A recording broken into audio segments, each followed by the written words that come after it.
Hello，你好，Welcome back，欢迎回来 to Wisdom Wednesday with Johnny Tiger. On Wednesday, January 19, 2022. Today, I'm going to do something a little bit different. In the beginning of the episode, I'm going to share with you a little recipe. Uh, it is not really like an official recipe or anything, but it is something that tried and true, something that I cook a lot throughout my college days and even now. Whenever, especially when the weather is cold, like right now, and sometimes I just don't really know what I want to eat, or due to various reasons I just don't feel that motivated. Uh, and here is something that hopefully will become useful to some of you. Right? Now, what you need first is some cooked rice. Of course, you need. I'm going to stay true to my Chinese route, and always need rice. So you need some cooked rice. It doesn't have to be like freshly cooked. Leftover rice is just as well. Um, and you need green onion, about three stalks of green onion. Chop it up. Doesn't have to be very small. And you need a little bit of garlic, about two cloves, three cloves of garlic. Chop that up.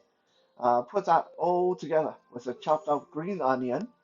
Uh, you need uh, chicken bouillon cube, water, about uh, 4 cups of water, one chicken bouillon cube or two, depending on how salty you like your food, and whatever vegetable you have in the fridge. Look in the fridge. You get broccoli, use broccoli. You get celery, use celery.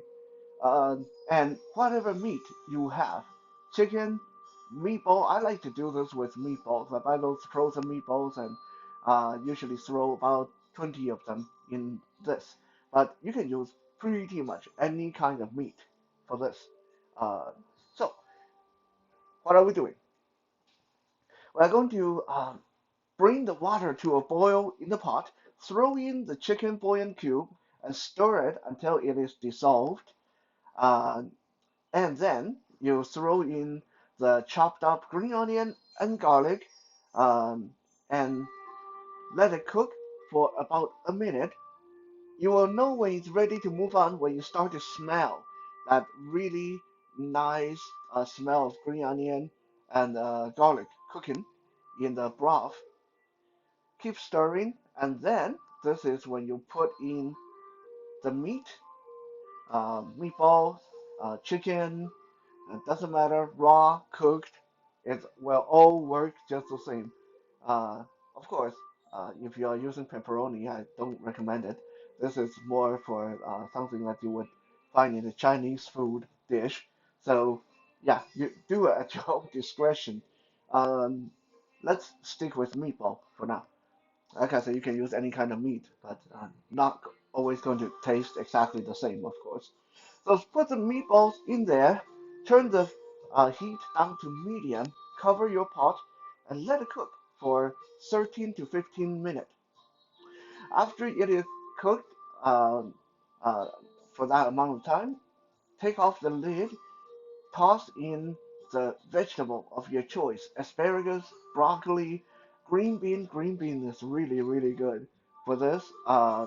Celery, uh, whatever is a spinach is very good as well. Put the vegetable in, turn the heat off, and put the lid back on. Before you put the lid back on, make sure you stir it so the vegetable get really into the broth and not just floating on the top. And put the lid back on and leave the pot on there for the next 3 to 5 minutes. Depending on the vegetable, you might not want to leave it for that long. Some vegetables take longer to cook. Celery and broccoli, you can leave it on there for 5 minutes. If it's like asparagus, then you only want to leave it on there for 2 minutes. Green bean, 3 minutes is fine. And then after that, you uh, take a big ladle, and then uh, put the rice in there. Put the rice in this big pot of soup, broth, whatever you just made.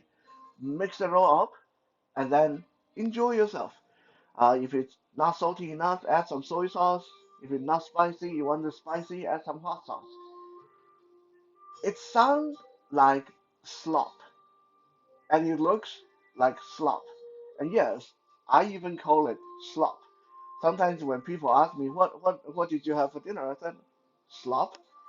And people say, what do you mean slop? And when I tell them what how to make this, yeah, okay, it sounds like slop. It sounds like something that someone who doesn't know how to cook uh, would make. And in fact, yes, a lot of people have to do it this way before they learn how to cook. But even when you know how to cook, sometimes this is one quick and simple way of getting all the nutrients into your body. Have some really hot food, including broth, for a cold winter day, and it's quite satisfying actually. Now, the idea of slop is not just some mishmashed uh, new age creation that got created by university students or men who don't know how to cook. This thing actually has a name in Chinese culture, and it has been a staple of my people for thousands of years. This slop, the idea of cooking everything together, rice, broth, vegetable, meat, all in one big pot, it's called pao fan. Pao fan. Powfun. Fan means rice, of course. Pao means wet, soaked. Uh,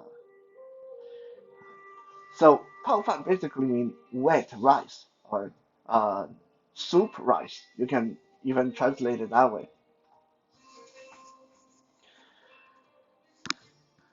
So how did this idea of pao fan actually got started?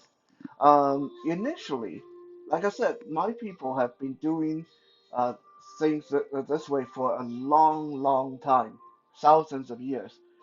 Because thousands of years ago, there was no microwave, there was no oven, and no electricity, which means if you wanted to warm things up, it's not quite as simple as nowadays. So let's say if I give you uh, some leftover dishes from last night. Okay, let's say I give you rice.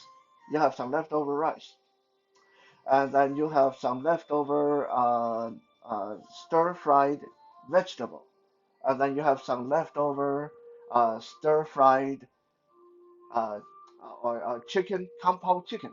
Okay, so this is what you got. You got rice, compound chicken, stir-fried vegetable.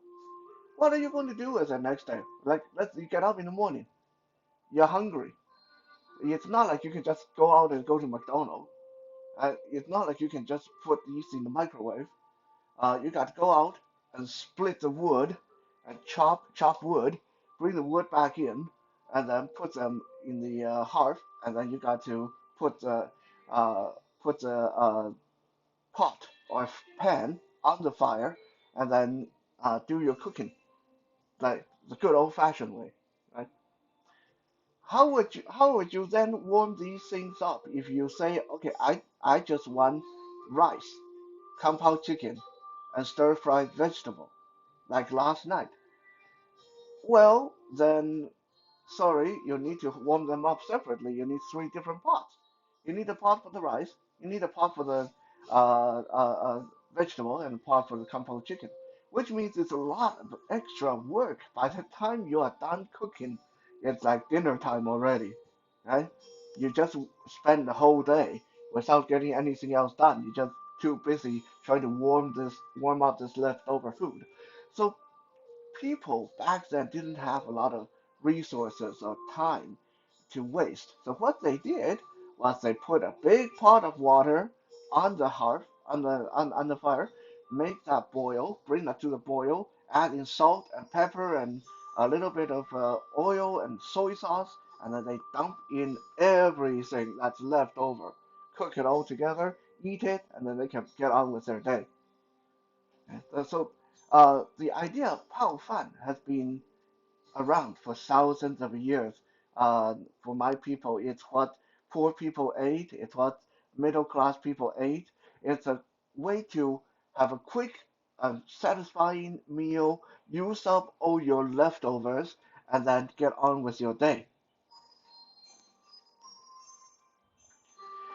This idea, this way of eating, even continued to be immensely popular into the late 1800 and early 1900, when China and Taiwan were starting to industrialize, and factories and different uh, establishments started to hire a lot of workers. And a lot of times, these workers, they are doing 10, 12-hour shift. They have no time to go out there and buy food and stand in a line up. So what they would do is whatever's left over, they would cook it this way, so everyone can eat and get back to work or get some sleep. Like I said, when I was going through college, I did this a lot.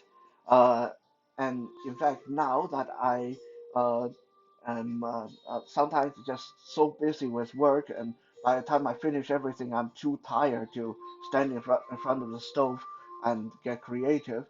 I still do this quite a bit. It's not for everybody. I know that uh, when I did it for kitten one time, she said it's just way too wet, too sloppy. It's like a soup. But uh, for a lot of my people, myself included, this is a definite passable way to eat. Um, Now, Pao Fan sound like something that you only do at home. Sound like no one would go to restaurants and order them, but actually people do. When you go to a lot of Chinese restaurants, uh, especially authentic Cantonese Chinese restaurants, they have a section for fried rice. They have a section for noodle, and they have a section for just rice. But in this section, you will see uh, uh, vegetable and chicken on rice, mushroom and beef on rice. And that's exactly what they do. It's very wet. When you get the rice, it's very wet. There's a broth, yeah, already in there, and then there's a mushroom and beef, or chicken and vegetable, or fish and tofu in there. So they're still doing pao fan. They're just not throwing everything in there. They give you more of a choice. What kind of meat, what kind of vegetable you want. But the principle is exactly the same. Uh, Now, for the most part, Pao Fan also might have evolved from another Chinese staple called congee. We talked about congee before when we talked about breakfast food. Congee is basically rice porridge. You cook it like how you would cook regular rice, with the exception that you add a lot more water. You add 4 times as much water when you're cooking congee. So you cook it, cook it, cook it until that rice is so dissolved that it looked more like oatmeal or porridge than rice. That's congee. Um, Congee has also been in Chinese culture for a long, long time. Chinese people eat congee differently depending on the region they come from. In Taiwan, when we eat congee, it's just rice cooked in a lot of water, maybe add a little bit of salt, and then you have side dishes on the side like preserved vegetable and cold cut meat and barbecue pork and hard boiled egg, and then you eat them with this congee. Uh, However, in places like Hong Kong and Canton, when they say kanji, they actually still it's closer to the idea of Pao Fan than actual kanji because they throw everything in. with the rice.